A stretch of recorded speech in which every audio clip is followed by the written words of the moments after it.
Look, Minnesota is not your normal state where Tim Walz is governor. I mean, great people in Minnesota, but you also have, a huge population of residents in Minnesota that have come from other countries and have various different ideologies that don't really respect capitalism, and we're concerned about that because we have the strongest economy in the world, but we cannot have more government. We cannot operate like China does, where the government plays the major role in every business. The government has to have ownership in every business, and the government dictates every facet of our lives. That won't work in the United States. And this is what Tim Walz appears to believe. And we know he's taken students to China and tried to teach them that China's doing things the right way. Yeah, I understand. Yes, folk comrade Walz coming straight from China with the good word. It's funny to say certain industries that Walz doesn't think should be controlled by the government has a hand in, like, say, school lunch. I think we can leave that one. Also, I'm going to let David cook about Texas here, but while the ball's in my court.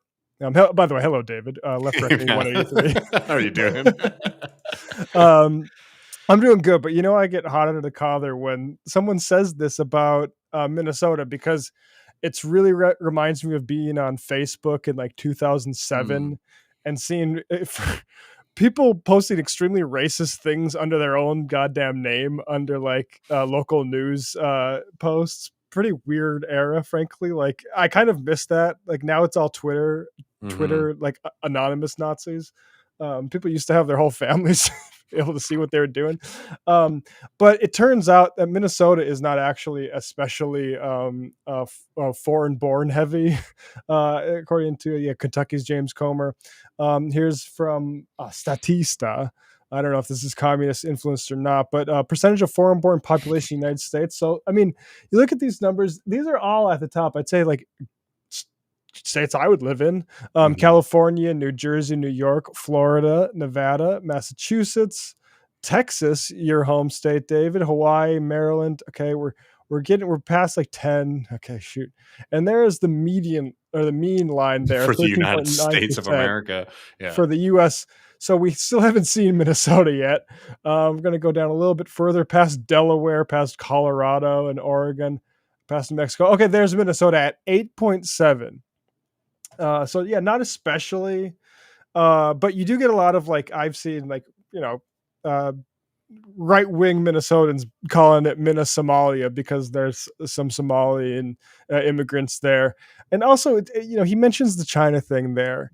And I think, hopefully nobody sees the James Comer piece on Fox News, but to spread that kind of insinuation about communities that they are against our way of life is pretty gross. And it'd be gross even if it wasn't in the face of actual reality, because one of the large immigrant populations in Minneapolis is a Hmong community who were refugees from Laos, who were specifically on the anti-communist side of the Laotian Civil War. And they're not they're not communists. They're literally anti-communist. Nonetheless, they did break for Hillary in 2016, which is a problem that the Republicans have, which is that even migrant communities that are initially maybe predisposed to vote for them, there's something about Republicans that turns them off over time. I wonder what that is. Maybe they should look inward. Yeah. Oh man, I mean, it's extremely nasty, and I feel like Minnesota being underneath the magnifying glass of right-wing extremists like it has over the past couple of weeks is just not a good thing for the state. No, yeah, it's making me sweat a little bit. Yeah, well, talking about sweating, let's get into this story here, Matt.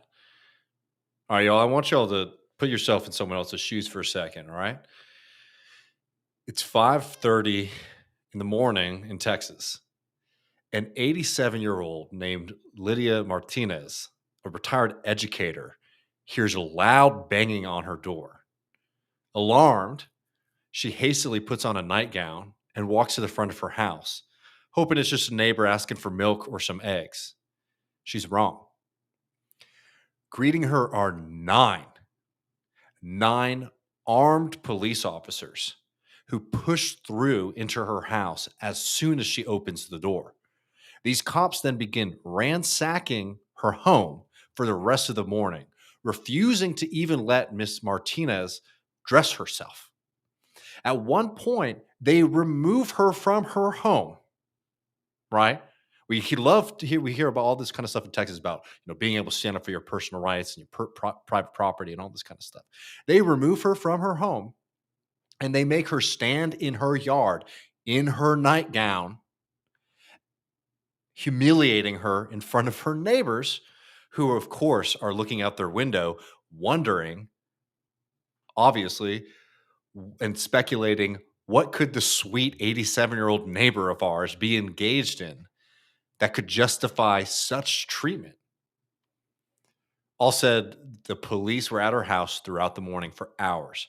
They then confiscated her phone, a computer, and other records. The reason for this visit?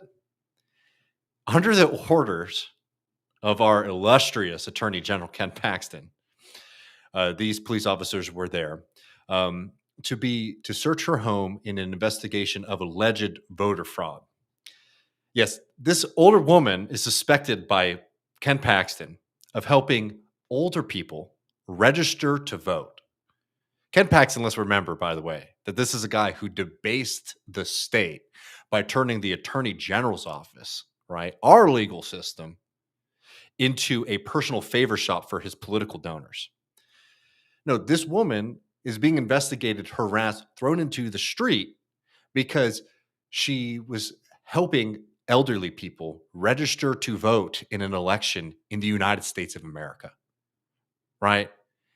And this is in a part of a huge uptick on attacks of our rights to vote in this country and in this state, as people like Elon Musk, Greg Abbott, a host of out-of-state media figures, and especially our Attorney General, whip up a frenzy about our election. And I wanted to focus on that story and this here, which is something that's been getting a lot of attention. Let's see if I can make this a little larger for folks. This is our governor, Greg Abbott, who tweeted out, "Election integrity is essential to our democracy. Texas's strong election laws removed over 1 million ineligible voters from our voter rolls.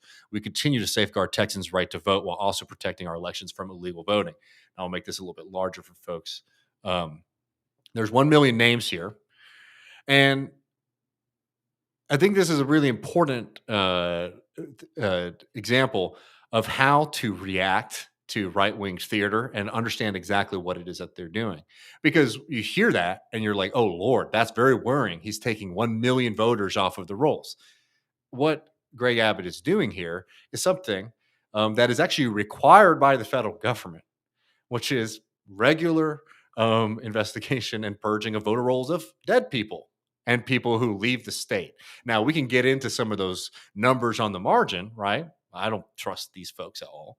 But why is Abbott taking something that's actually fairly regular Texas is a big state, over 30 million people, right? It's a big number, but if you think about it in context, it's within the margins. Why is he making such a big deal about something like this?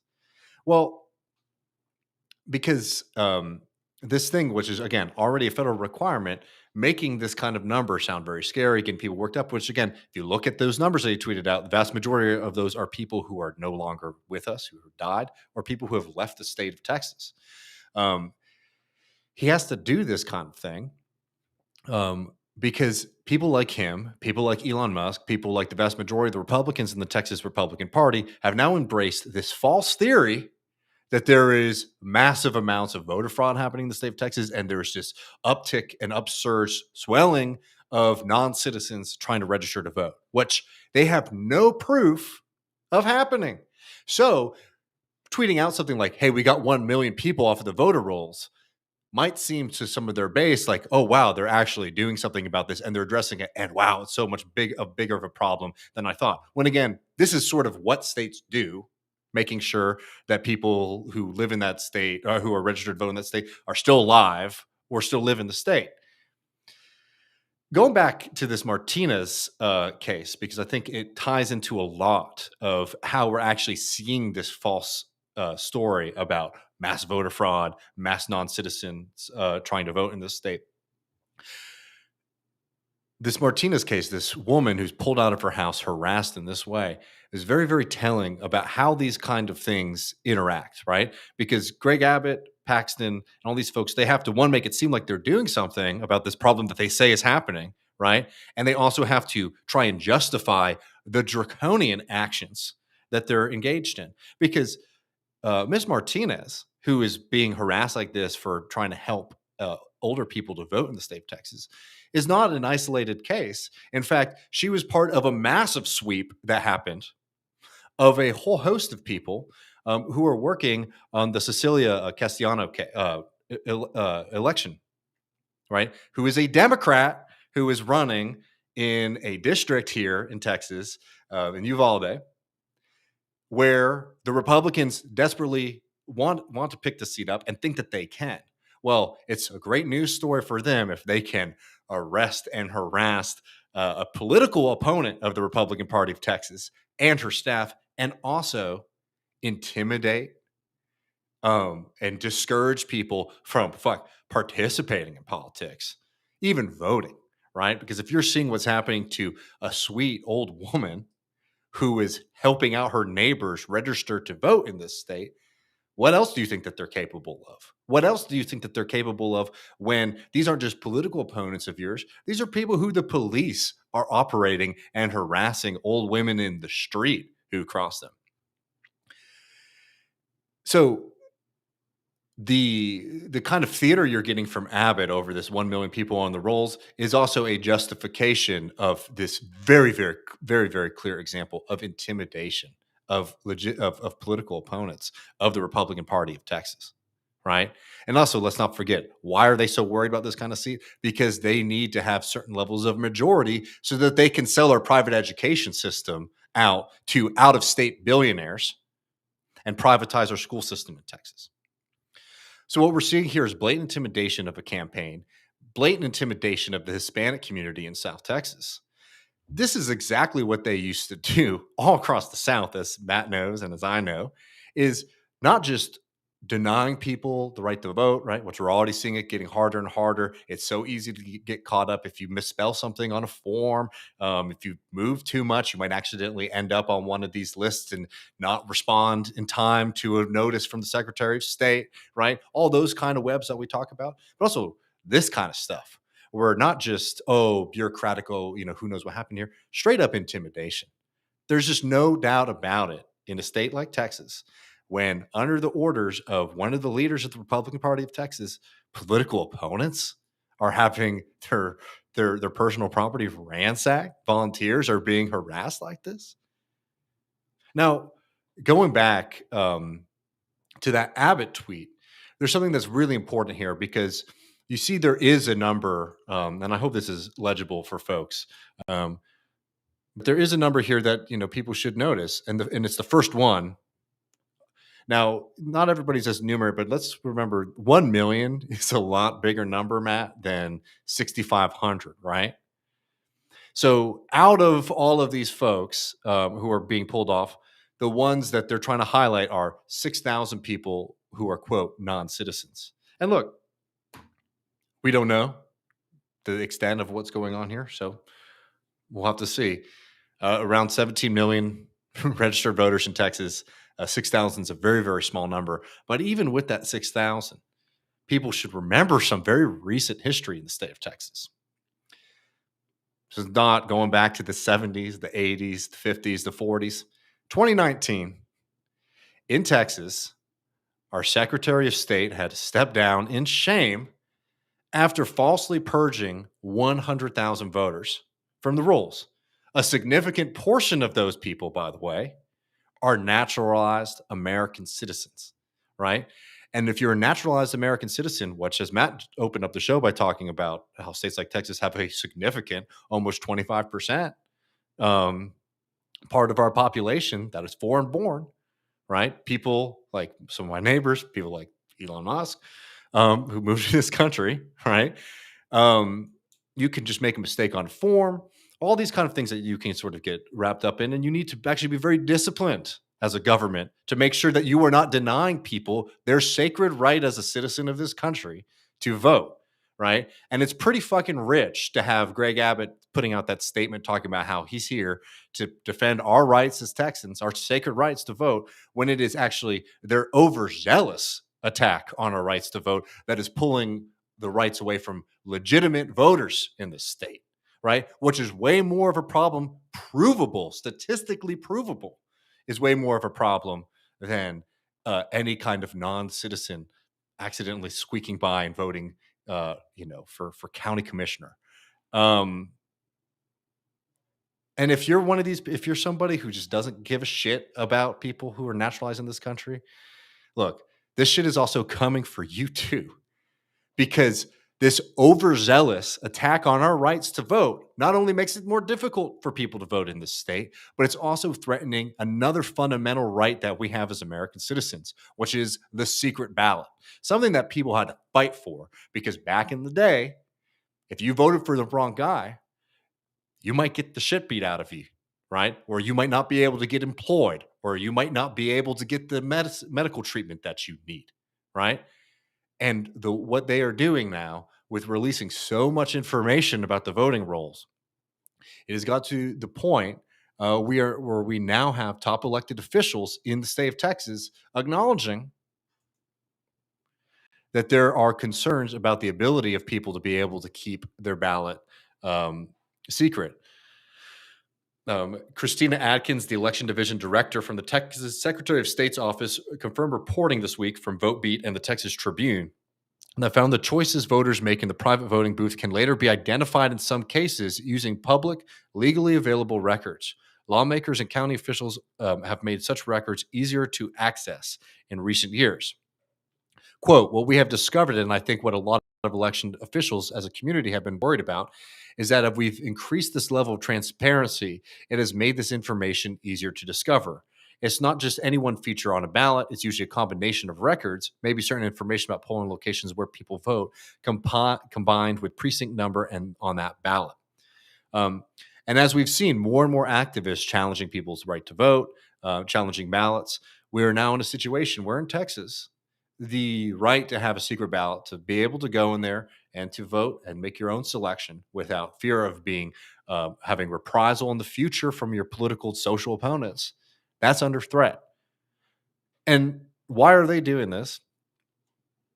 It is to placate psychopaths like Elon Musk.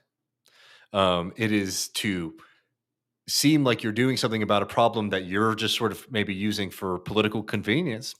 And also, the same reason all kinds of horrors have happened in this state and all across the country, it is to create a segment of the population that does not feel confident that if they make a complaint about what's going on to them when it comes to local elected officials, to the police, at work, that they are not seen as citizens in the same way as other people. So those people are easier to exploit.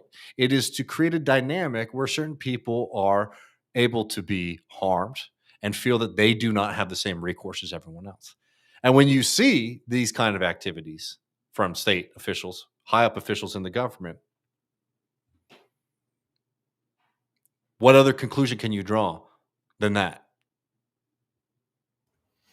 Yeah. I mean, those wider concerns are well put, and they probably took weeks, months off that poor woman's life. Oh my Lord. Yeah, are you kidding me? Jesus. And, let's also just add to it too. I mean, I know this is can seem like a kind of silly after the fact point. But it's a waste of our fucking, resources as a state to be investigating this kind of nonsense. And the people they're getting information from, Matt, are just absurd. You opened up the show with this woman from Fox News, right? I always forget how to say her last name. Maria Bartiromo tweeted out the most ridiculous allegation here. I'm not going to read out this whole thing, but she calls it DMV, which is red flag for anyone here. You know why. Noting that oh, their friends couldn't get an appointment, right? Which is again is implying.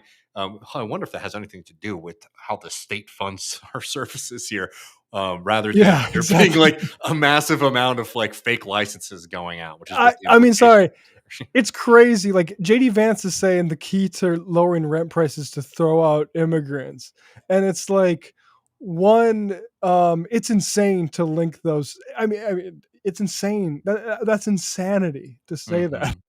No, I mean, I no 100%. And like, there's no proof of it. And in this case, we're going to find out this isn't me speculating. I'll go to a source in just a second. So again, this bizarre tweet that in Fort Worth, Texas, you know, that there, you know, is some kind of, you know, illegal vote sign up situation going on. This is the Parker County Republican chairman who responds. The Parker County GOP has spent the last 24 hours investigating the claims made by Maria on X and subsequently in a segment on her show that a friend witnessed at the Weatherford DPS office. After multiple conversations with the county election administration office and with the DPS office, here are some facts. There's been no submission of registrants consistent with the claim. All voter registration applications in the county are processed by the county EA office and are uploaded to the SOS. The DPS office has confirmed that there have been no tents or tables and no one registering voters on their premises, and that if it were the case, they would be told to leave as it is not allowed. While these claims seem strange from the onset, I take every claim of election fraud or interference very seriously and will always do so. Although the particular claim appeared to be erroneous, it is imperative that citizens stay diligent, blah, blah, blah, right? Being a member of the Republican Party. So we're wasting time from officials in the state investigating nonsense from some lady who lives in New York City who's just making up shit about Texas. Playing telephone. Insane. It's unbelievable. It's embarrassing for the state to watch us waste this time and resource to placate losers out on the outside. I mean, it's absurd at this point. Sorry, and this is not sourced on anything. It's sourced, but it's sourced about as well as Bartiromo's DMV thing. Drunks in media should not be determining what your cops are doing. Yeah, I think that's probably good advice. Anyways, I mean, you know, this is extremely serious things, and this is why I think you have to be able to do two things. Because I'm never one to downplay what the Republicans are doing, but I think it's really important to understand how this game works. Because I saw a lot of people seeing this tweet come out from Greg Abbott and missing that, no, this is he wants to create this kind of thing as a justification for the other kind of stuff that's going on, and it's really important to be able to keep your eye on the ball. So we will do that here at Left Reckoning, and to all of our good friends in Texas who continue to do the work despite these kind of attacks. You have our full solidarity and backing. Absolutely. Well, folks, we're going to jump over to this conversation with our good friend and buddy Ben Burgis. I mean, I really do love this essay. I highly suggest people read it. It's a great essay, and I think that the fact that this conversation went on as long as it did sort of attests to how much is in there. There's even more in the piece, so don't let this be your final interaction with this argument from Ben. I highly suggest people read the piece in the Great Damage magazine, which you should be subscribing to if you are not. The link is below in the show notes. We'll go over to our conversation with Ben, and then you'll want to join us in the post game at patreon.com/leftreckoning, where we got a lot more fun stuff coming for you.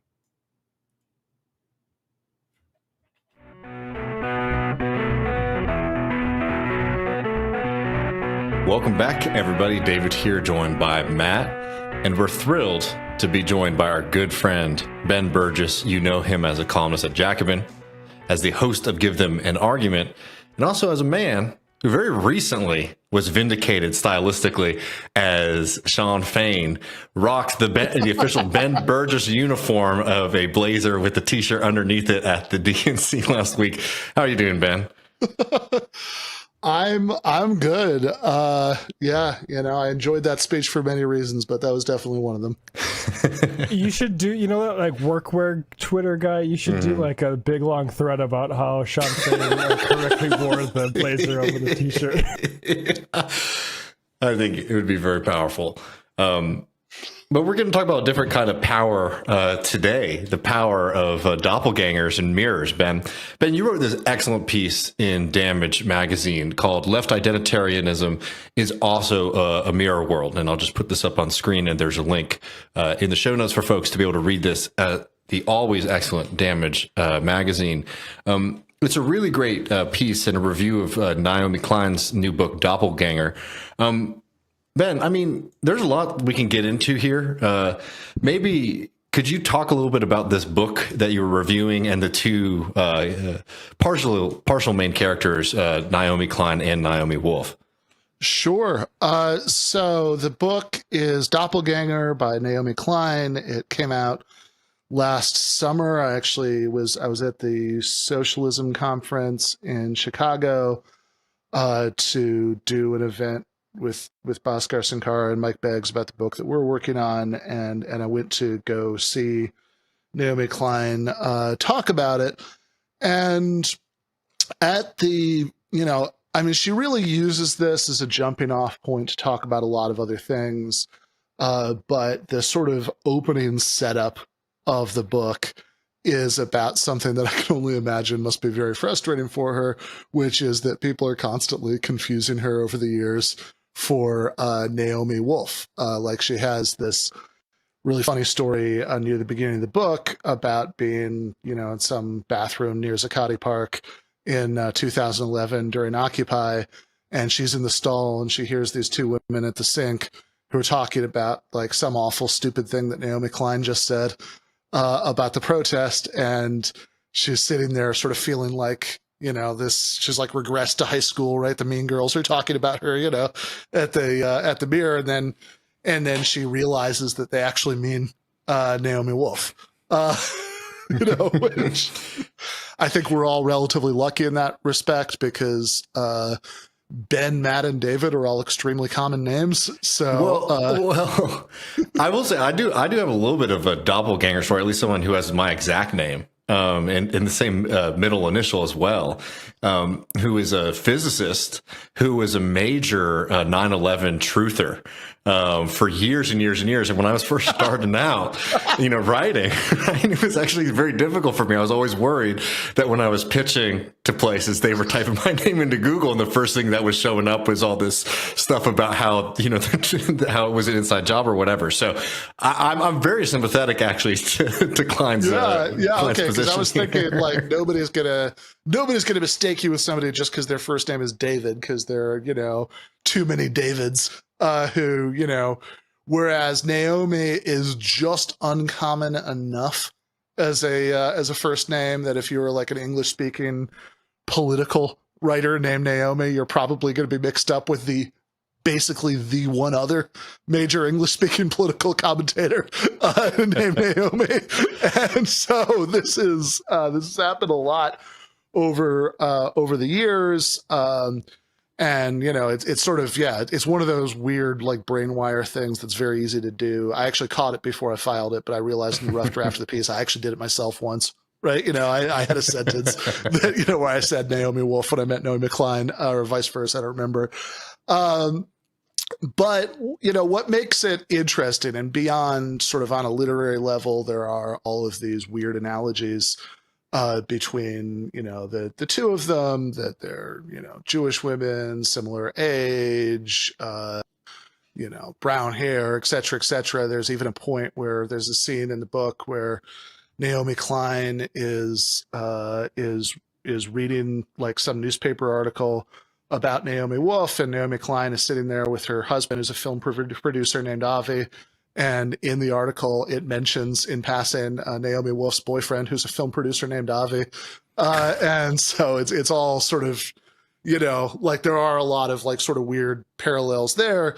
But, what takes this from just being this like, kind of, social media post size quirky observation to a jumping off point for a book is that Naomi Wolf in some interesting ways is representative of a whole political current that is, that I think Klein correctly thinks is something of a doppelganger for, the left as a whole. And I think this is, yeah, and I totally agree that this is an interesting, this is where that, this book and your piece are able to go somewhere deeper than, just being some funny little anecdotes. I mean, to get us there and to understand diagonalism, which I think is a really interesting concept. I think it's something that I'll just say, like, myself have like had a very difficult time trying to figure out how to articulate that over the years, but I've certainly seen it. Right. But just to get us there, for people who don't know, I mean, people are probably familiar with Klein, to a certain extent. But if you could just sort of, let folks know, a little bit about her, and then Wolf. And like, I think people a lot, particularly like our younger audience, probably only know Naomi Wolf as the person who was tweeting about like the teddy bear, getting the COVID shot, with the caption, "Oh no." She got really, really wild over the past few years. I mean, so just to help people understand like this different trajectory, could you give folks a little bit of a flavor of who Naomi Wolf is and who Klein is? Sure. So Naomi Klein is somebody who writes, big, thick books about, kind of basic leftist kind of themes.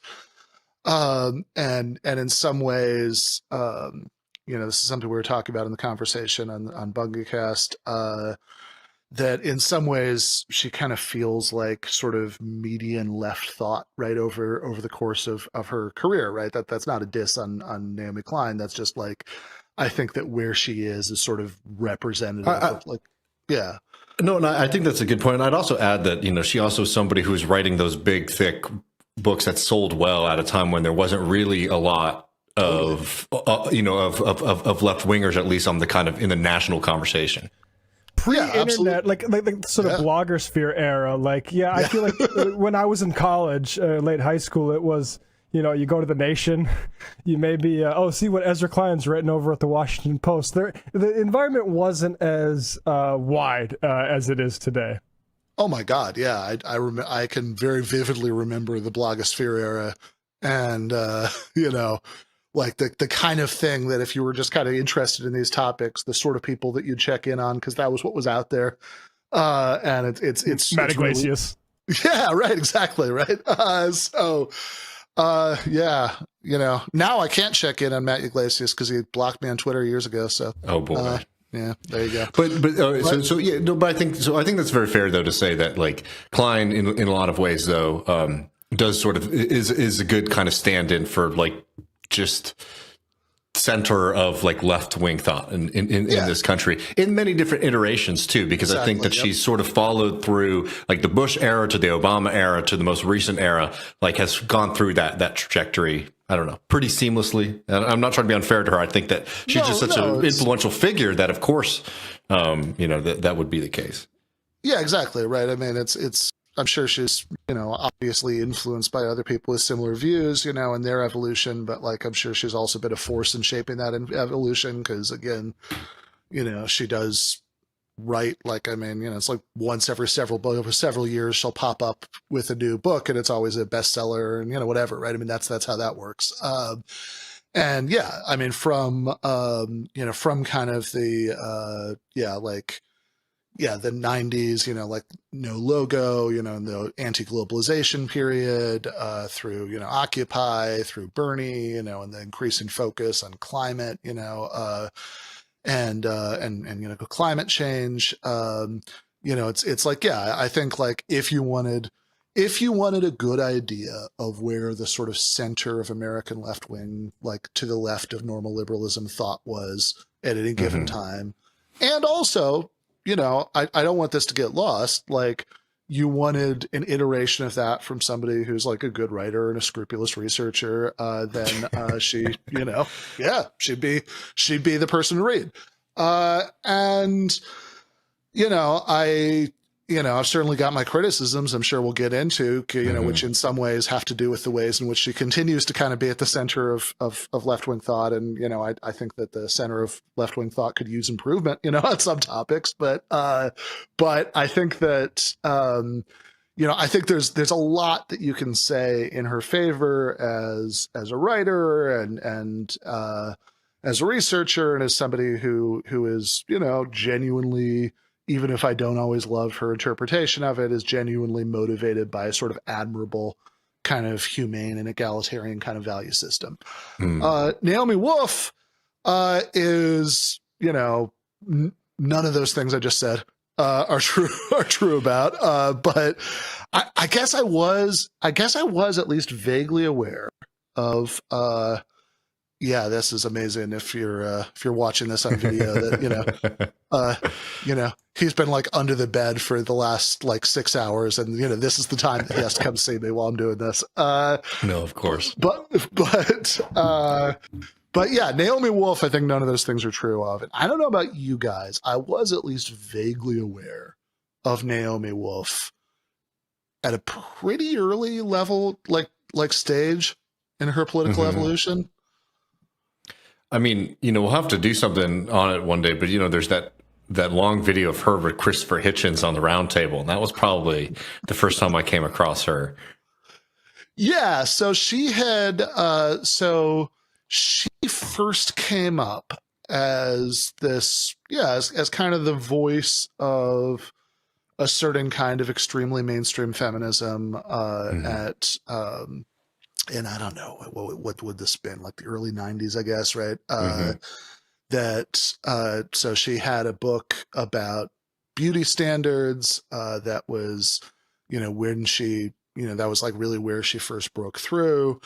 And this just got, tons and tons of play at the time. She was a very beloved figure among mainstream American liberals. And she went through a really strange evolution, but just to give people a sense, as late as the 2000 election, she was still sort of in good enough with normal American liberals that like she was actually a consultant on the Gore Lieberman campaign in 2000. And was going to tell Al Gore how to project, an enlightened form of masculinity or something. And then by the time that Occupy Wall Street happened, she had moved at least superficially well to the left of that position. So she was pretty friendly to Occupy. I remember she was kind of popping back on my radar at this point. I also know she'd written some, fairly strange book about sex in between, but that's it was like I don't know, it was like this very early 2010s, late 2000s, early 2010s kind of upper middle class woman sort of feminism is about rediscovering the mystical holiness of women's sexual pleasure or something like that. It was like that kind of book. But by the early 2010s, right, she was like 2011, she was fairly sympathetic to Occupy Wall Street. She had a lot of concerns about the national security state. She was a defender of Julian Assange and Edward Snowden. And she popped back on my radar because of some of the stuff that she was writing about Assange at the time. And she even had in 2014, right? Nothing like now, right? But when Israel was bombing Gaza in 2014, she even had she said some good stuff about that, right? So there is this, there is this package of positions that, like, I think if you're looking at it, the lens is just a little bit blurry. It looks pretty good.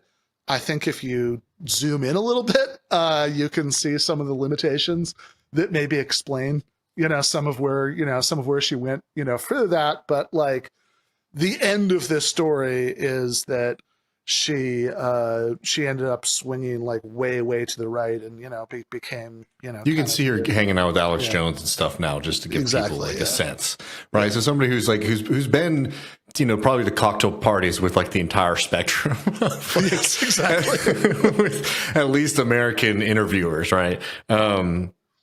And also I want to, because I really do want to make sure that we get into the Klein criticism here. But maybe just to get us started, and like I do, people need to go and obviously check out the Wolf thing with Death Recorded if you're unfamiliar. That is just like, is an extremely devastating moment where she gets sort of caught in a radio interview, misunderstanding the research that she's presenting in her book, where she thought that every time Death Recorded, it meant that somebody actually was being killed, and she gets challenged on that. It actually meant the opposite in context in that era of British history, which is like, honestly, I've listened to it a couple times, but because I listened to it again, I think when I was writing this, and I just found it incredibly painful. I mean, like, whatever you think about Naomi Wolf, it's just hard to listen to, right? That's like, just like, it's such a nightmarish thing to imagine that you've written a book, it's actually been published, you're doing a major radio interview about it, and you realize that you fucked up something that basic.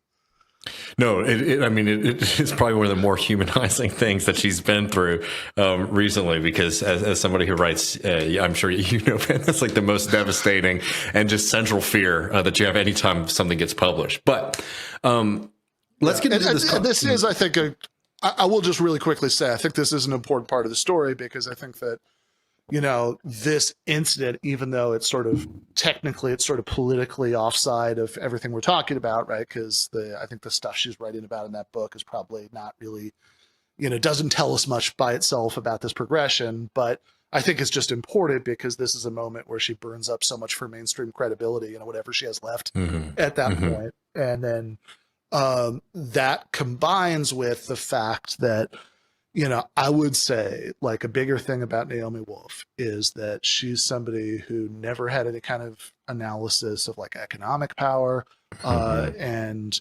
really, like, really, even when she was sort of saying a lot of very left coded things, and even on individual issues, I think was on the right side of them.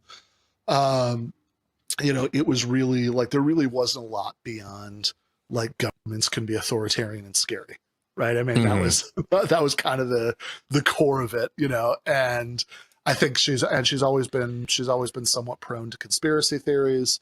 The whole, like, I mean, like, the stuff she's writing, about, like, at the end of Occupy, it's like, okay, yeah, she's on the right side, but it's also kind of like hysterical and ridiculous that it's like, the crackdowns on the Occupy encampments show the United States is like teetering on becoming a fascist police state.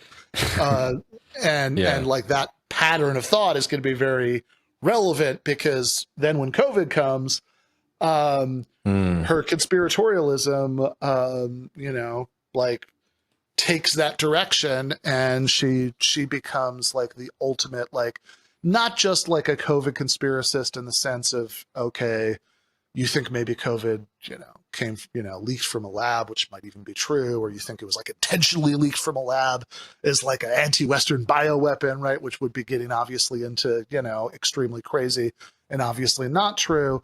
But like, that wouldn't be the half of it, right? I mean, Naomi Wolf, 5G stuff. Yeah. Yeah, totally. Right. Like, she said the vaccine is like, has the nanotechnology in the vaccine, that it's like software that can like accept updates, and like it's just it's just like the craziest thing somebody could possibly say about COVID. She said all of them. I mean, it is something, and like this, I think this gets us though to this kind of concept here of diagonalism, which I'd love to hear you sort of break down for us. And I will say, maybe this might help set you up, Ben, because there is this kind of stream in American politics that is fairly interesting.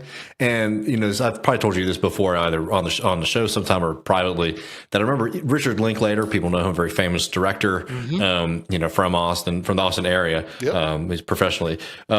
Alex Jones, also another very famous character from my hometown. I remember Richard Linklater literally featured Alex Jones in one of his movies as like a great thinker. And two of them, yeah. In Waking Life is the one I'm talking about. And, years later, there's all these kind of apologies from folks, and Linklater was one of them, but he never really apologized. He said something along the lines of, and look, I like Linklater a lot, but, he's like, he was saying, oh, we always used to hang out with Alex Jones because we thought he was funny and weird, right? Instead, it's like, no, I mean, the Bush era was a really weird time politically for a lot of folks, and Alex Jones was showing up at anti-war rallies, right? But that's the divergence of somebody like Alex Jones, right, from a lot of other people who were just like against, a war in Iraq or something like that. I find to be kind of an interesting path that exists in American politics. And maybe this is just me being too focused on like the local here, but like in Austin, there's always been like a section of folks who are very anti-war, worried about the government, but they have, there's this kind of right wing thing behind it. And I've been seeing it a lot with not just like those folks who are worried about government censorship and spying and all that kind of stuff, but even just like food stuff, right? People who used to be like, oh, I need to have organic food. Now it's gone from just like, oh, I like a certain kind of granola to like, pretty fascist reactionary stuff. There's a crunchy to QAnon pipeline. I mean, like I've definitely seen it. But tell us a little bit about diagonalism here. Sure. Yeah. And just FYI, yeah, I'm a huge Linklater fan. So the other one that has an Alex Jones cameo in it is Scanner Darkly. It's a very similar scene. Yeah. Alex Jones is in Scanner Darkly. I didn't know that. He is, yeah. He's there's a scene where like Bob Archer is walking down the street and he sees this guy like standing in the street screaming stuff into the bullhorn about the government until like there's like feds in a van come and scoop him up, and that guy was Alex Jones. Okay. Incredible. Yeah. But yeah, no, I mean, it's honestly, yeah, it's a perfect example. I mean, I think that, I mean, I'm sure Linklater is just a sort of, standard kind of, hippie-ish, vaguely left liberal guy, right? Like I'd be shocked if he weren't actually, just, even given what's in Boyhood about politics and stuff like that. He's a bit of a lefty. Yeah. Yeah. But yeah, Alex Jones seemed at that time, right? I mean, he, even though a lot of the views were actually the same, if you listen for long enough, Bush era Alex Jones was definitely emphasizing the parts of his views that were congenial toward some kind of alliance with people on the left.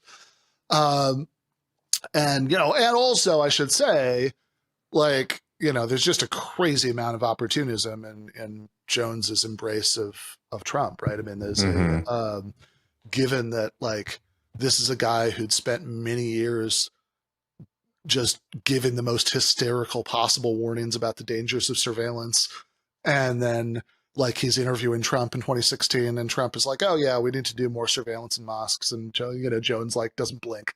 Right, he doesn't like. He's like, yeah, sure, but it's a lot of that stuff's pretty flexible. But yeah, I think that there is this broad thing that like includes, I think, a spectrum of more or less like totally unserious versus merely misguided people, more or less like toxic reactionary as opposed to just sort of people who have, relatively superficial politics, so they don't make good distinctions, right? But there is a whole spectrum that, I think the Alex Jones example is a good one here. I think that like the way that, somebody like Glenn Greenwald, who's been like very consistent over the years about, certain sort of core topics about war and peace and civil liberties, but again, I think never really had much of an analysis of economic power, and has like sort of gone all the way to like, being pro-Trump as far as I can tell at this point, right? And I mean, like a really recent example, since her Trump endorsement was, I think, literally last night as we're recording this, is Tulsi Gabbard. In 2022, I did that debate with James O'Keefe and Tim Pool, and the organizers told me they put another leftist on the panel, and what the other leftist ended up being was Tulsi Gabbard. But I think there's a whole sort of, again, I wouldn't equate all of these people I've just listed off, right? But I think there is like a much broader trend here of people who might have had sort of legitimate concerns about some issues, but like it wasn't really grounded in a particularly coherent left worldview, and who certainly who have like a relatively superficial way of understanding politics, who end up sort of in a lot of these cases, becoming much more aligned with the right, but they do it in this way where the pitch is this very left-coded pitch in a lot of ways.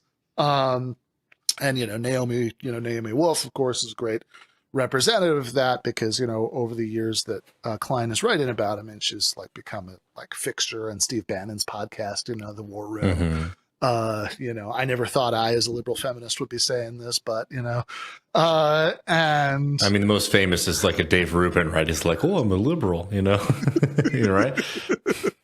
Yeah, totally. I think that, I think Dave Rubin is like, I think that like maybe in his case, it's like a little bit less interesting because he just, he was doing that for like 5 minutes.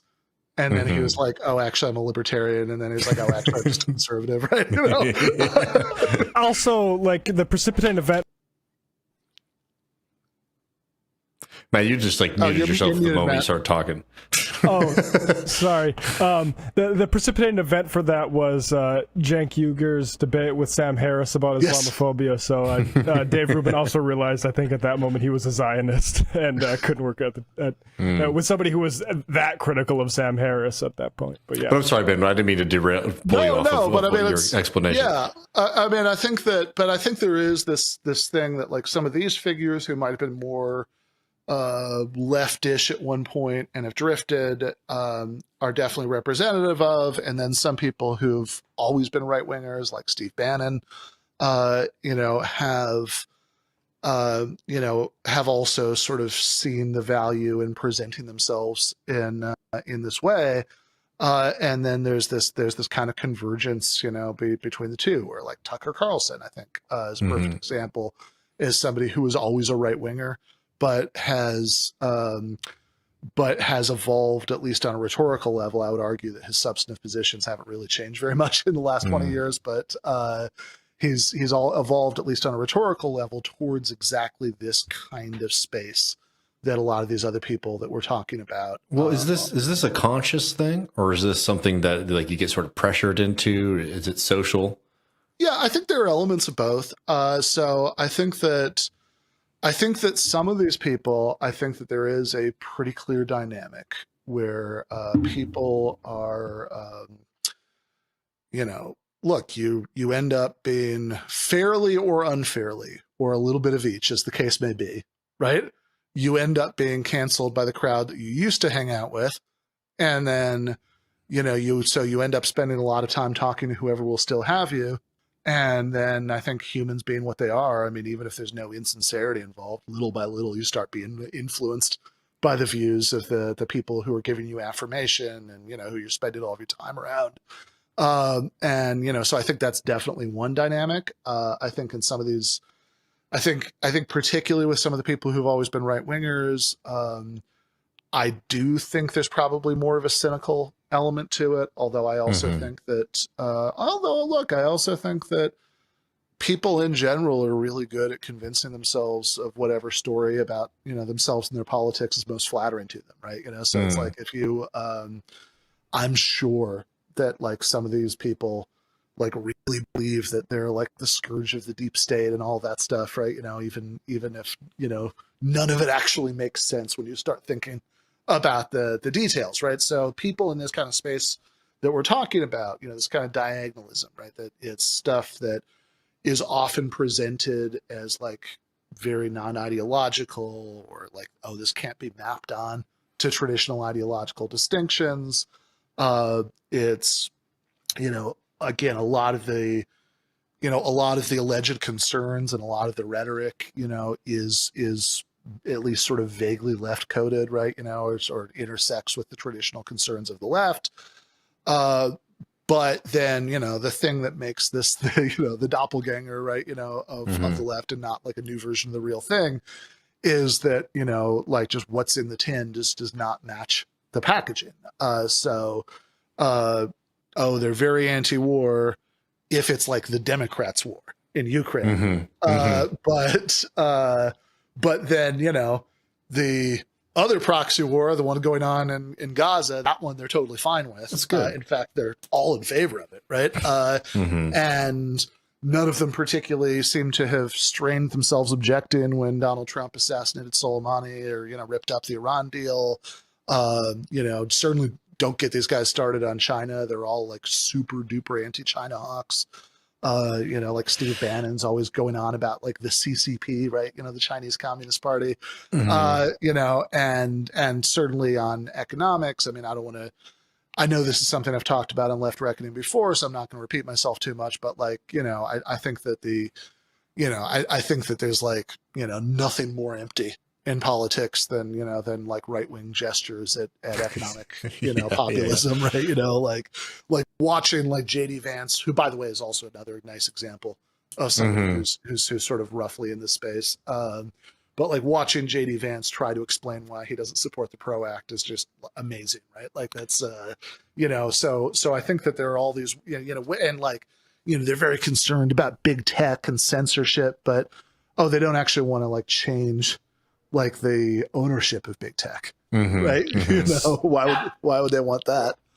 Yeah, so diagonalism, that describes the positions them taking, like Russell Brand, for instance. He's been driving me crazy, David knows, for a while, but the way he positions himself, like, oh great, it's Trump and RFK and it's healthcare. And the healthcare policy is we're going to do tribunals against Fauci and all the other people who poisoned us with the vaccine. Like, it's not like we're going to, what Russell Brand used to speak out for that got him included in the Vampire Weekend essay, like, the NHS saved my mom. We don't get that from him anymore. We get like this sort of massively right-wing, libertarian, anti-public health bullshit, and it's massively frustrating to me. So is that diagonalism? Like it's the posturing of them. It's not like Naomi Wolf diagonal to Naomi Klein and then moving. It's these individuals moving themselves ideologically, but in a way that ultimately is still sort of I think what makes it diagonal is that it has it. Like rhetorically, it's sort of this weird it's this sort of weird left-right diagonal.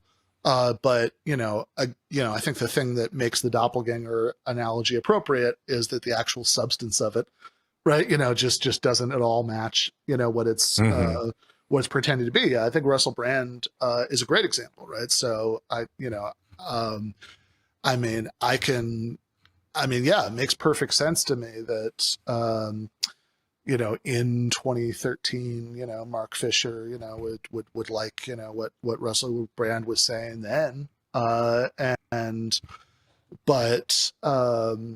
yeah, and it's kind of like, again, in some ways that example might have gotten so like blatantly flagrant at this point that like it does have a little bit of that Dave Rubin flavor, right? It's like I think Matt, you might be the one who pointed this out on Twitter. It's like he's saying like now he's like, oh, Kamala is a communist. It's like, dude, you used to interview David Harvey on your show. What are you doing? Right. But Russell Brand, I've heard Russell Brand numerous times on the BBC's main radio station for talk for like the latter part of the Bush administration say, as soon as I've made all my money, my compound is open to everyone because I'm a communist. And then his co-host would be like, you are full of shit. And it turns out that the apparently he was. Yeah, no, totally. But like, I think Russell Brand, like, even like a year ago, Russell Brand, was not quite as like flagrantly ridiculous and Dave Rubin as an example as he is now, right? He was still, I don't know. I remember I'd even see him back then. It's like he said stupid shit about COVID, etc. But it's like he did, there's like some clips you'd see of Russell Brand. It's like, oh yeah, okay, you know, there's like a flash of something that, you know, there that seems decent, you know. He did a good interview with Bronco Marchitich. I don't remember what it was on. I remember that. Like, yeah. Okay, this would be a good turn. Well, Totally. Yeah. I mean, I think, you know, what would really make this, it would be interesting regarding this theory is to see how it can be applied to somebody like not in politics or in the media. But, you know, just in interest of time and also not to deceive our listeners, Sure. I'd like this review because, you know, you do say like people should read this book, but it is not a fawning review. As like the fact that we spent so much time talking about what we like in the book might imply. You know, Ben, you have a lot of criticisms of this book, and maybe to open it up. I mean, Ben, is Naomi Klein a settler? Well, I don't think so, but she does. So this is the point when I was reading it, when I really got off board, because, you know, there had been a few points up until then that I think kind of like hinted at some of this, you know, even in the dedication, you know, the dedication is like, you know, it's like people, you know, who she admired who'd like passed in the last year or whatever before it came out. And so it was like Mike Davis, Leo Panich, and Bell Hooks. I was like, oh, wait a second, one of those is not like the others. And there were like you know, there was a smattering of things, you know, throughout the book that kind of, you know, that kind of gesture in that same direction. And then that was the point where I just kind of got off the bus. So she's talking about the you know, racial reckoning in Canada after the discovery of evidence of mass graves at the residential schools.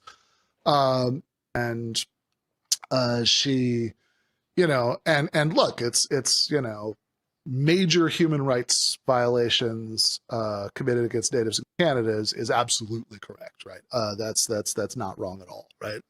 And it is important to talk about it. I had one person who was you know, very upset that I used the phrase early settlers at one point in my review, that like they thought that suggested that I thought that, you know, this stuff had only happened at the very early stages. It's like, that's certainly not my intention to suggest that, right? Like that's all very, very true and important. But she says that, you know, settlers like me have to learn to be better neighbors and guests on this land. And above and beyond the sort of like deep absurdity of this in her case, I mean, Naomi Klein's parents moved to Canada to get out of the draft in the Vietnam War. I don't think anybody was being, you know, I don't think any settling was taking place, you know, in that scenario. But you know, above and beyond that, right? I mean, this is one of a few places in the book where this really comes up, that I think that she has all this stuff to say that I like, right? Like in the book, you know, we've just spent the last hour talking about a ton of it, right? And I even like that she, you know, and I mean, it's funny, our friend Catherine Liu had like a Substack post about the book where she was like way harsher about it than I am in the review, right? Because I did want to spend a lot of time, you know, sort of covering the things that I think she gets right, because I do think she gets a lot of stuff right. But I think that Naomi Klein as a kind of avatar of like, you know, center of left-wing thought in her era, I think that she's partaking in a lot of the identity politics that, you know, are right at the center of left-wing thought in her era. And I think that she just doesn't realize, I think a lot of people don't realize, the sort of, what I would argue is the deep inconsistency between that stuff and like all of the sort of best impulses of her politics that show up in the rest of that book. So I would just really quickly say on this, you know, I mean, there's a sort of much broader critique of left identitarianism in the review, but like on this really specific point about settlers, it's kind of amazing to me, because if you actually stop and think about this a little bit, like, you know, one of the parts of the book that I liked the best was the section on Zionism. I thought it was really good. But and, you know, and that section, she was like praising the, you know, Jewish Labor Bund and Tsarist Russia for, you know, rejecting early Zionism and, you know, there's some Yiddish word that means here-ness, that, you know, that everybody belongs where they are and you should just stay where you are and fight to make it better. It's like, yeah, all that stuff. I love it. Right. But how does that fit with thinking that if you're born in Canada, if you have the wrong like race or ancestry, therefore you're actually just a guest, right? You know, that you're just permanently in this settler category, that it's like, wait a second, I thought people belonged where they were. I mean, this is the, you know, in fact, by this standard, right? If you're, you know, if you don't have the right kind of ancestral connection to the land, right? You know, if you, then, you know, your presence is quasi illegitimate, you know, you're sort of a guest who should be minding your P's and Q's, then it's like, look, why isn't she a Zionist? Because like, wouldn't Jews be just guests everywhere in the diaspora? No, I mean, you know, and I'm sorry, just like to put it in a different way for folks who I know there's be a bunch of people who are getting really worked up about this because it's become so integral to a lot of people's like left-wing identity now. It's like this kind of discourse. You know, if I talk to my Vietnamese neighbors and I started calling them a guest in Texas, right, you would rightfully call me like a right-wing reactionary, right? Of course, you know, it's very. I'm sure Naomi Klein would correctly, right? Yeah, but like that just seems so inconsistent on its face, right? And you know, and I guess I think that if you look at that and you look at like where she's sort of like there's a version of like anti-racism that I think shows up in this book, and like which is you know faulting, you know, Naomi Wolf for, you know, for not having a feminism that's not connected to anti-racism and, you know, a bunch of other good things. Like, okay, what does that mean?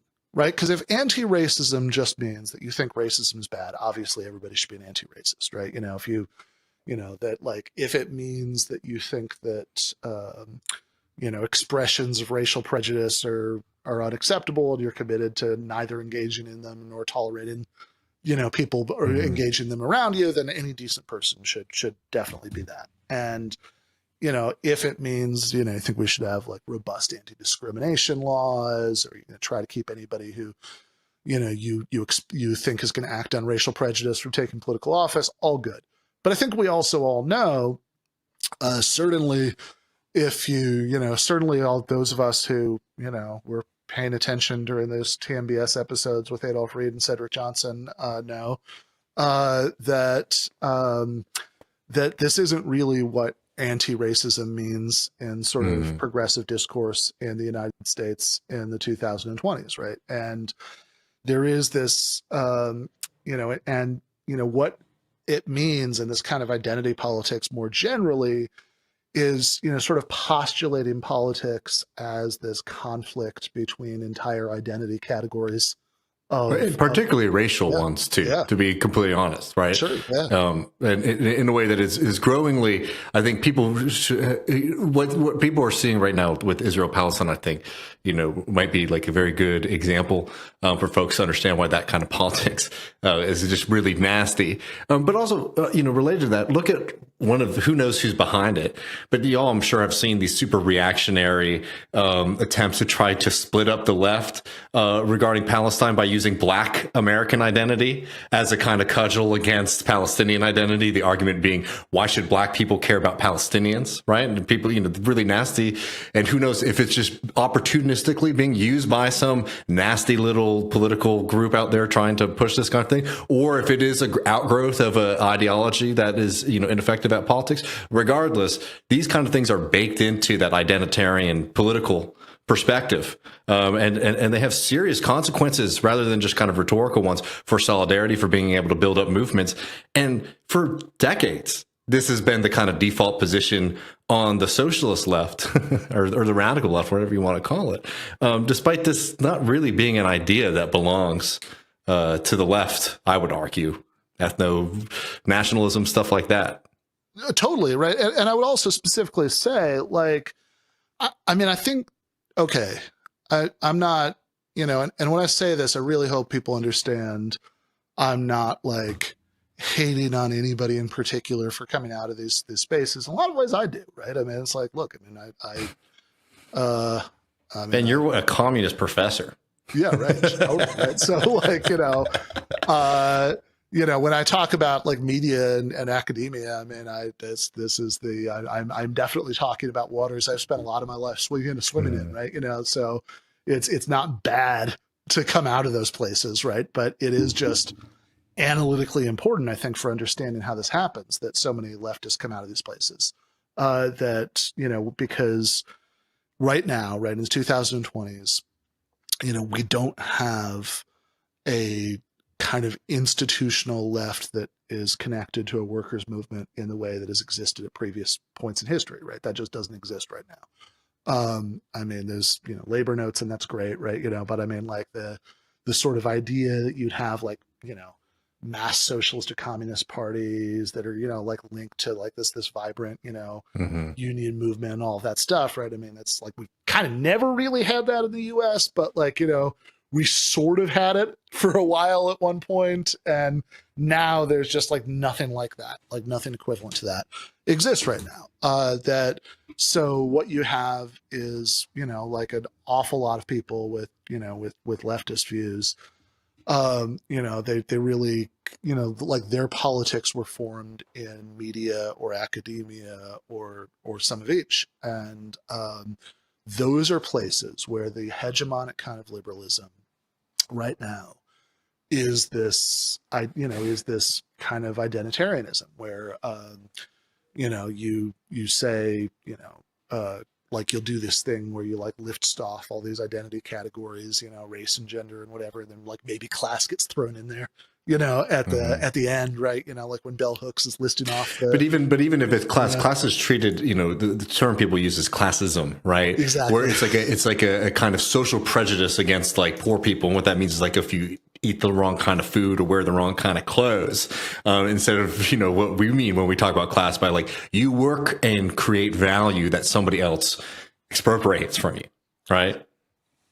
Yeah, no, exactly. And I think that and I think a lot of people, they want to, they hear people talk about like white supremacy, for example, right? I mean, this is like a big concept in this ideology.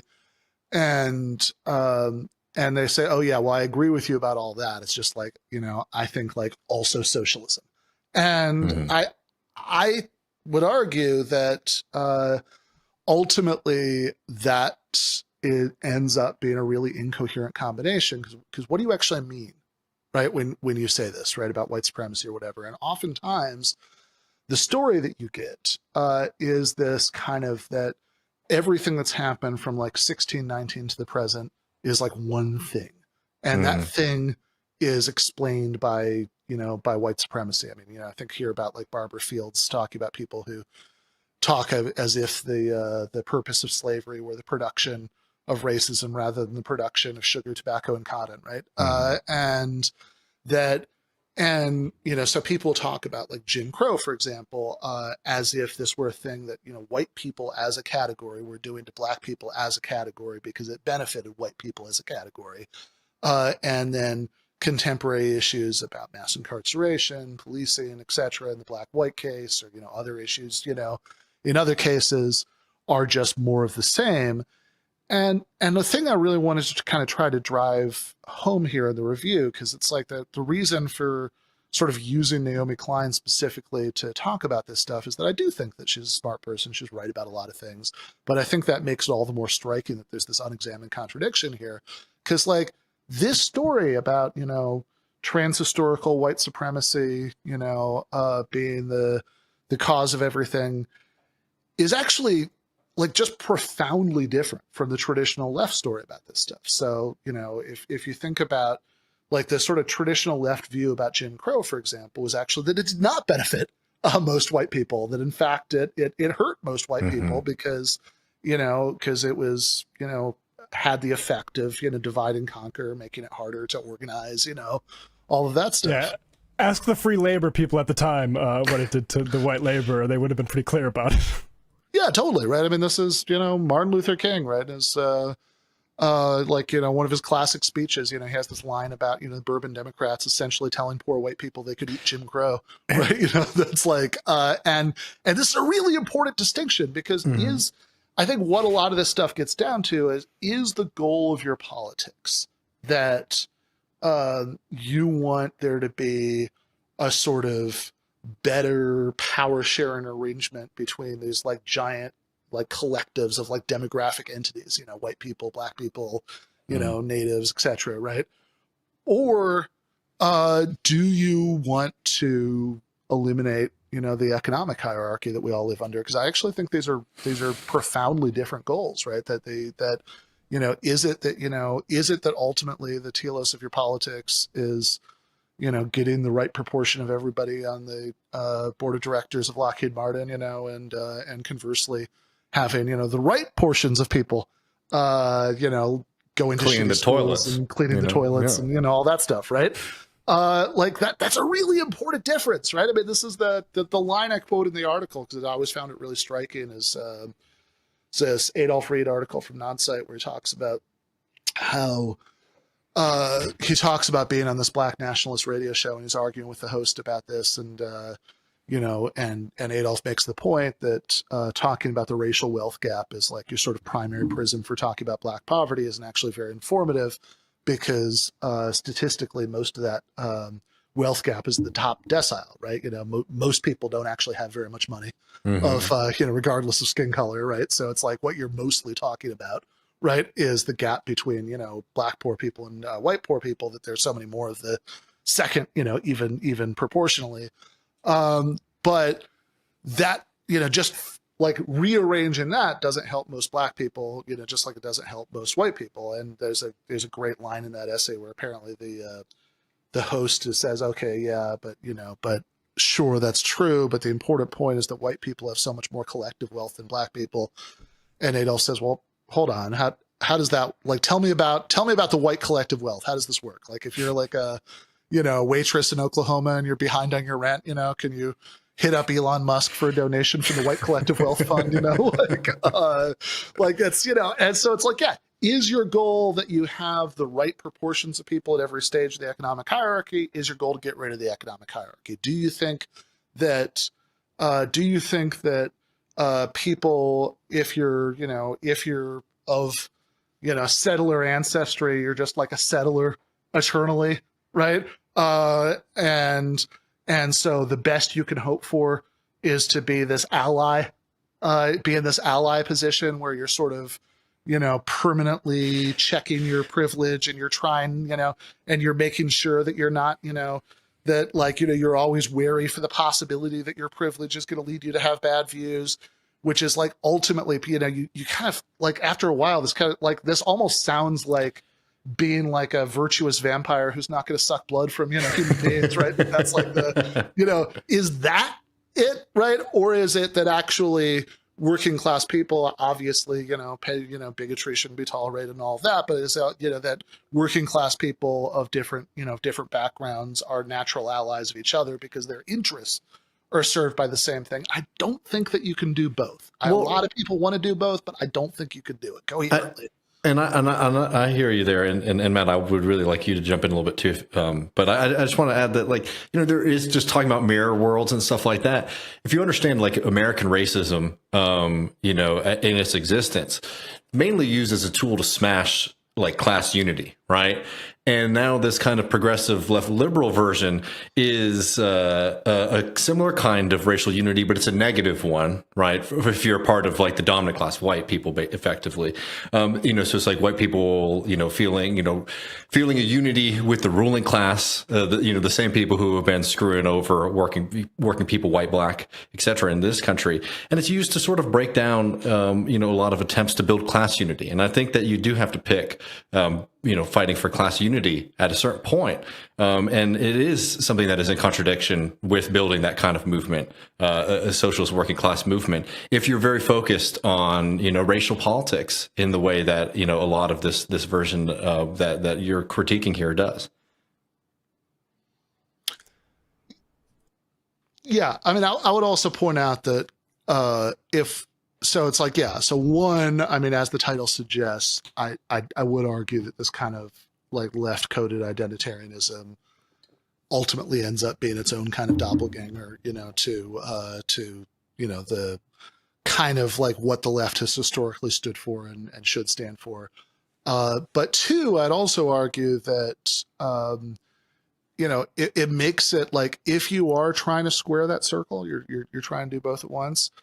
That makes it a lot harder to, to fend off, the siren song of the kind of diagonalism that Klein herself is worried about, right? I mean, like, look, if you, it's like, I don't know. I was watching, cause it was our late friend's, would have been his 41st birthday the other week. And so I was watching that, talk he gave at Lafayette College again. And there's that great riff in that talk where he's, where he says, he's talking about like, okay, if you're like a young guy and you've got some complaints about the world and,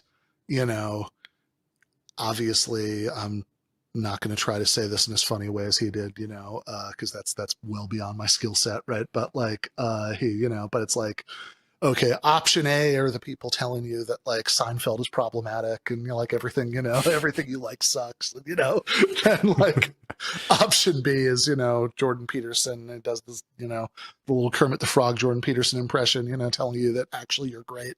And, you should have a government provided wife to massage you and all this, right? It's like, yeah, which one are you going to take? Right. Like which one of those is going to be more appealing to you? And I think that there's a sort of broadly parallel point here, right? That it's like, look, if you don't want people to be, seduced by the, diagonalist right? Like, do you want to tell them that like they're sort of eternally in a oppressor category and they should feel guilty? Right. Or do you want to tell them that like, actually they're being screwed over and like, here's how you can, get something better. And, here's how this politics, will improve your life because, Steve Bannon certainly isn't going to tell them to feel guilty, right? I mean, he's going to tell them that they're like a hardworking American who's been, ripped off by the globalists.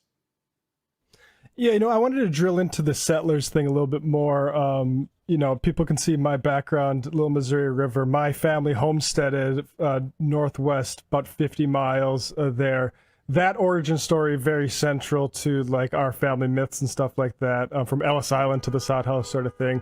But nonetheless, I think I can speak for you guys that we all reject the sort of Sakai settlers myth of the white proletariat thesis, because while I in arguments at Thanksgiving have stated like, yes, in part this was a sort of racially preferential and also removing Sitting Bull turned himself into the American government very close to where Homestead. Like, there's very much a white supremacist project here, but also settlers weren't just put there to do white supremacy to the Native Americans. There were also like white people were given that land in part because that's how the rail interests would make money, and also that money, that land might revert to the banks very quickly, and actually a large percentage of it did soon. So like, for me, it's like the big problem is in how we understand these things, and I fully agree with you that over deploying these sorts of things for the currency that it has in the discourse is massively problematic, especially when it comes embedded in an understanding that isn't materialistic like that. And so like when I tell people, I'm not just saying you should feel lucky being this North Dakotan, because in part it comes from the proletarianization of them after that fact, right? Like why does my mom's farmer family, like why are they fucking Democrats in North Dakota? Well, it's because of the farmer party populism that like fed them for the mid-century. Like it isn't because it wasn't just like, oh, they supported the Dixiecrats, right? Yeah, totally. I mean, and again, I would also just, so it's like, yeah, I mean, that's one important point, right? That, again, you want to have the right material analysis of why these things happened in the first place and how they happened. But, but also, I mean, I just like, I think that, who your ancestors were, it just tells us very little about the position that you're in now, who so I just been, correct me on the philosophy here, but for a long time, in just like a progressive tradition, we've always sort of recognized, I think a very decent humanistic principle, which is that, the sins of the father are not the sons, too, right? And what a lot of this kind of stuff, particularly like in the Klein example here, like her family, correct me if I'm wrong, Ben, her family went to Canada from the U.S., right? Yeah. To get away from the draft.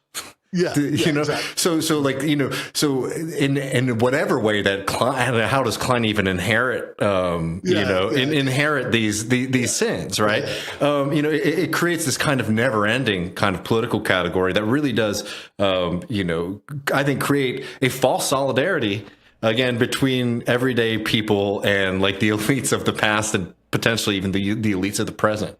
Yeah. Again, because it's aimed at how you feel about it. And but just to bring in the other thing, like the COVID mask thing, because I'm probably, I can also probably say I'm probably the most pro-mask person on the panel right now. Like, I don't wear a mask during the summer, but I mean, I did get COVID last year at a funeral, and also we have been stymied on booking guests because of the giant super spreader event at the DNC this last week. But the extent I agree, it's that when it's invoked by liberals, it is, look at the bad people that don't wear masks. Like, again, I want us to take cues from our Asian brothers and sisters and wear masks whenever there's a viral load out there. But really, I think, like, it'd be one thing if wearing a mask was seen as like a protest, like our government is not doing enough. Why do we all not have like public health care and insurance and stuff like that? But it's not. It's a cultural message toward like the Naomi Wolves. Or both. Yeah. Maybe a little of each, but yeah. I mean, look, I hear you. I mean, I've had COVID 3 times, and 2 of them weren't that bad, but one of them is like probably the sickest I've ever been. Like, I was like to the point that it's like the first like full day of it.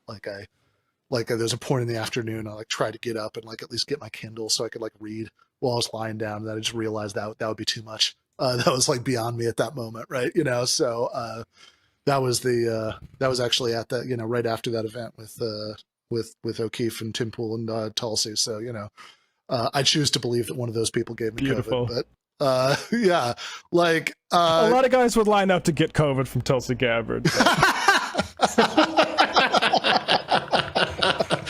Jesus Christ. Yeah.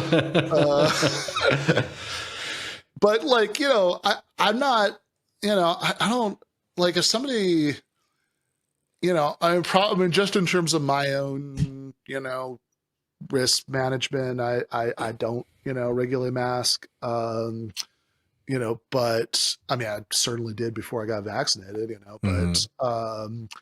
but like, look, people who do, I mean, I assume that they have good reasons. I don't think anything of it one way or the other. Right. But what I object to, so, and the reason this is coming up is because I kind of note in the article that, it was kind of striking given some of the things that she was saying that were good in the talk about, like not, about like, the sort of failures of the left and everything, creating space for this stuff that in 2023, right, everybody at that conference had to mask, right, at least while they're going to sessions. Late 23 too, just for people. Yeah. It was like Labor Day weekend, right? I think it's like a year ago. Yeah, exactly. Just about exactly a year ago, right? So, and it's not even like, look, I mean, maybe you could even argue that should just be the standard that, for like every event like that. But, where I start to find that a little ridiculous is, maybe I'm wrong about this, but if I had to guess, I would say that a good 90% of the people in the room probably I'm sorry, like I'll say it, like I'll 100% say it, somebody who participates in left-wing meetings and groups and all this kind of stuff, you see it, like you see people all the time doing the stuff like the same folks. But then whenever we have certain kind of left-wing groups, it's like, oh, there is an expectation around the mask, which is much more of a signal that like, oh, this is left-wing space versus everything else in my life, right? Yeah, which that's the difference, and that's what we're getting at here. Yeah, the thing that makes it seem like a signal to me is that like I would be shocked if like more than like 10% of the people in that room like never did out indoor stuff without masking, right? Of course they do. What do you like? This is just because right or wrong, right? Like the overwhelming majority of Americans, and at this point, right, including the overwhelming majority of American leftists, do not mask, like as they're going about their ordinary life, as they're going to see a movie, like any of that stuff, right? That's like, so if you suddenly are masking, because it's in fact, if you're suddenly requiring that everybody mask, that reads to me, right, like, oh, this is the way of like marking the territory, right? That this is that like, oh, look how concerned we all are about this stuff, institutionally. Yeah, and it's acting differently in front of different sets of people.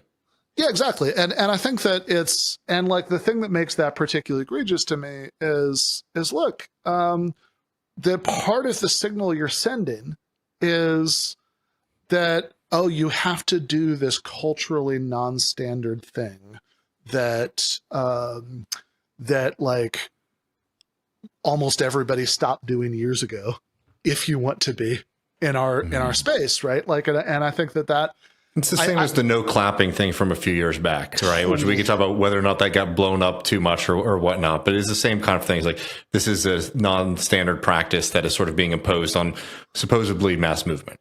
Yeah, right. Exactly. It's like, and it's like, yeah, do you want to like, what kind of, I mean, you could argue that it doesn't matter that much. I mean, although it's even that like, oh, it's got blown up too much. Like, okay, fine. But like, also like, oh, what you're, I mean, sure. So if nobody paid attention to the stupid shit that we do, then like it wouldn't be counterproductive. But it's like, I don't know. I mean, it's like, shouldn't you, like the goal should be that people are paying attention to you, right? Like, so that's the purpose. I feel like the theory is that they are, and they decide like, let's try to dodge any specific, like, I guess I what actually I think Matt is right, but it's I mean, unless I'm misunderstanding you, Matt, that like they're worried about someone else seeing and be like, oh, look, they weren't wearing a mask or they were making too much noise.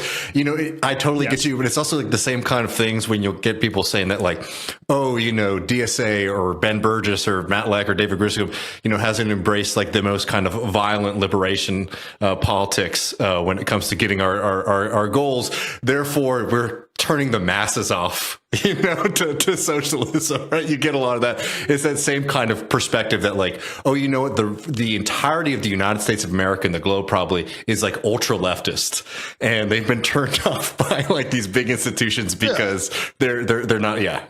No, exactly. That's exactly it, right? I mean, it's like, yeah, you can worry about what the sort of most fanatical people in your corner are going to think about you. Or you can worry about like what all of those billions of people who aren't, right? What they think, but you really can't do both at once because like those are going to pull you in opposite directions. Yeah. I mean, I think that sort of it gets into the bind a lot of folks get themselves into, and it's important to be aware of the role that they play both on your opponents and also on yourself, which is why I think that this piece and review that you have in Damage Magazine, Ben, is really good. It's called Left Identarianism is Also a Mirror World. We'll have a link below. People should certainly be subscribing to Damage Magazine if they aren't already, as well as reading Ben's pieces in Jacobin and keeping up with Give Them an Argument. Ben, is there anything else you want to, draw people's attention to? Sure. So I have so Everyday Analysis that's Alfie Brown's thing in the UK, but they ship to the US. It's a small press that just does pamphlets, and I have one out from them called 4 Essays on Palestine that is, I think they already printed up, at least the first print run. So it's they told me that like the copies they're sending me to do like a launch event or whatever should make it here by like mid-September. So check that out. It's just called it's from Everyday Analysis, and the pamphlet is called 4 Essays on Palestine. Well, excellent, Ben. It's always great talking with you, friend. Thanks, brother.